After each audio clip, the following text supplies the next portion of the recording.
راضی برضائے رب، رب کی رضا پر راضی رہنا. یہ بات کہ جو بھی کچھ ہوا یا ہوگا وہ اذن رب کے بغیر نہ ہوا ہے نہ ہو سکتا ہے، یہ تو ایمان کا منطقی تقاضا ہے. یہاں پتہ تک نہیں ہلتا جب تک کہ اللہ کی اجازت نہ ہو، اذن نہ ہو.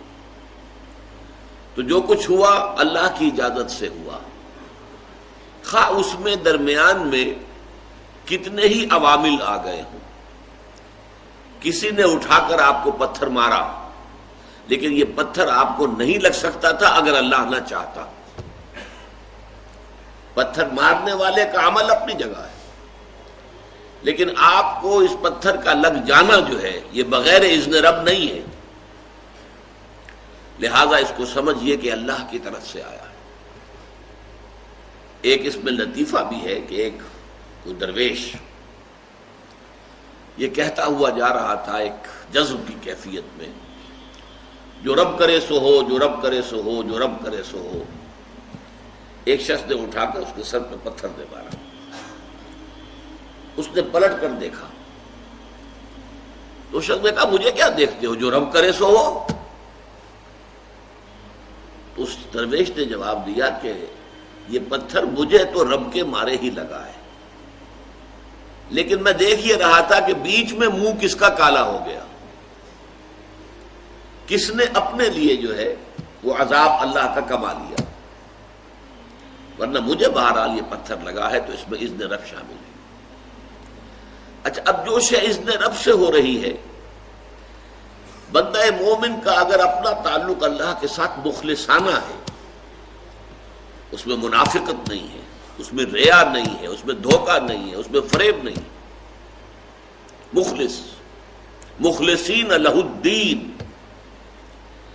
تو اللہ تعالیٰ کا تعلق بھی اس کے ساتھ ریسیپروکیٹ کرتا ہے. اللہ تعالیٰ انا عند ظن عبدی بی، حضور یہ اللہ کا قول ہے حدیث قدسی میں کہ میرا بندہ میرے بارے میں جو کچھ گمان کرتا ہے میں وہی سلوک اس کے ساتھ کرتا ہوں.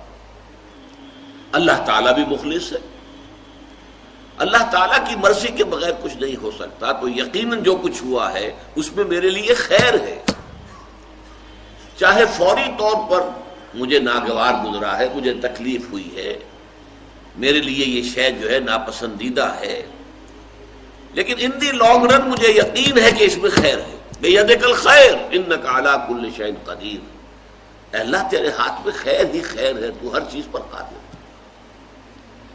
اچھا، جو ہوگا وہ بھی اذن رب کے بغیر نہیں ہوگا. یہی تصور اس کے بارے میں ہونا ضروری ہے. اسی کا نتیجہ یہ نکلتا ہے جس کو قرآن مجید بار بار کہتا ہے، بار بار کہتا ہے، بار بار کہتا ہے، لا خوف علیہم ولا هم یحزنون. کیا مطلب اس کا؟ نہ ان پر کوئی خوف ہے نہ حزن سے دو چار ہوتے ہیں. عام طور پر یہ سمجھا جاتا ہے کہ یہ آخرت میں ہوگا.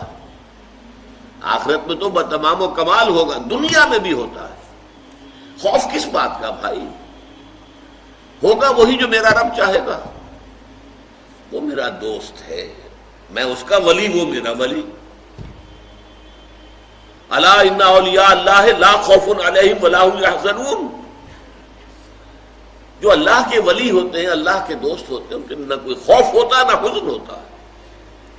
خوف کس بات کا؟ ہوگا وہ جو اللہ چاہے گا، اور جو کچھ اللہ چاہے گا اس میں کوئی نہ کوئی خیر ہوگا، چاہے فوری طور پر مجھے نظر نہ آئے. قرآن کہتا ہے سورہ بقرہ میں عسیٰ ان تکرہوا شیئا وہو خیر لکم وعسیٰ ان تحبوا شیئا وہو شر لکم. عین ممکن ہے کہ تم کسی چیز کو ناپسند کرو درحالے کہ اسی میں تمہارے لیے خیر ہو،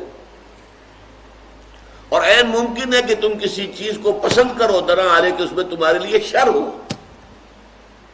اللہ یعلم وانتم لا تعلمون، اللہ جانتا ہے تم نہیں جانتے. تم افعال و اعمال و احوال و واقعات کے ظاہر کو دیکھتے ہو، اس سے متاثر ہو جاتے ہو. اس کے پردے میں کیا مشیت ازدی ہے، کیا ارادہ خدا بندی ہے، اس کے پشت پر کیا چیز ہے جو اللہ تعالیٰ کو مطلوب ہے، یہ ہمیں نظر نہیں آتا. We are short sighted. ہماری نگاہ جو ہے بس کچھ دور تک جاتی ہے، اس سے آگے نہیں جاتی. لہذا افعال و اعمال و احوال و واقعات کے صرف ظاہر پر ہماری نگاہ ہے، باطن پر تو ہے ہی نہیں. لہذا ہم اس سے متاثر ہوتے ہیں. تو در حقیقت ایمان کا حاصل الا ان اولیاء اللہ لا خوف علیہم ولا هم یحزنون. اللہ کے دوستوں پر نہ کوئی حزن ہے نہ خوف ہے، کوئی سوال ہی پیدا نہیں ہوتا. اسی طریقے سے قرآن مجید جو ہے بلند ترین مقام جو انسان کا ہو سکتا ہے، اس کی تعبیر کے لیے الفاظ استعمال کرتا ہے رضی اللہ عنہم ورضوا عنہ. اللہ ان سے راضی ہو گیا، وہ اللہ سے راضی ہو گئے. یہ باہمی رضامندی ہے، دو طرفہ. دو طرفہ اللہ کے ساتھ تعلق ہوتا ہے، دو طرفہ تعلق ہوتا ہے. تم اللہ سے محبت کرو گے، اللہ تم سے محبت کرے گا. تم اللہ کے ساتھ مخلص ہوگے، اللہ تعالیٰ تمہیں واقعتاً اپنا مخلص بندہ بنا لے گا. تم اللہ کی طرف چل کر آؤ گے، اللہ تمہاری طرف دوڑ کر آئے گا. تم بارش برآؤ گے، اللہ ہاتھ بڑھائے گا. تم اسے محفل میں یاد کرو گے، اللہ اس سے کہیں بہتر محفل میں تمہارا تذکرہ کرے گا، ملائکہ مقربین کی محفل میں. تم اللہ کو اپنے دل میں یاد کرو گے، اللہ اپنے جی میں تمہیں یاد کرے گا. یہ دو طرفہ معاملہ ہے. تم اللہ کی مدد کرو گے، اللہ تمہاری مدد کرے گا. ان تنصروا اللہ ینصرکم ویثبت اقدامکم. اگر تم اللہ کی مدد کرو گے، اللہ کی مدد سے مراد کیا؟ اللہ کے دین کی مدد، اس کی نصرت. اللہ تمہاری مدد کرے گا. یہ رضی اللہ عنہم ورضوا عنہ سورہ مائدہ میں بھی آ رہا ہے، سورہ توبہ میں، سورہ مجادلہ میں، سورہ بینہ میں 4 مرتبہ.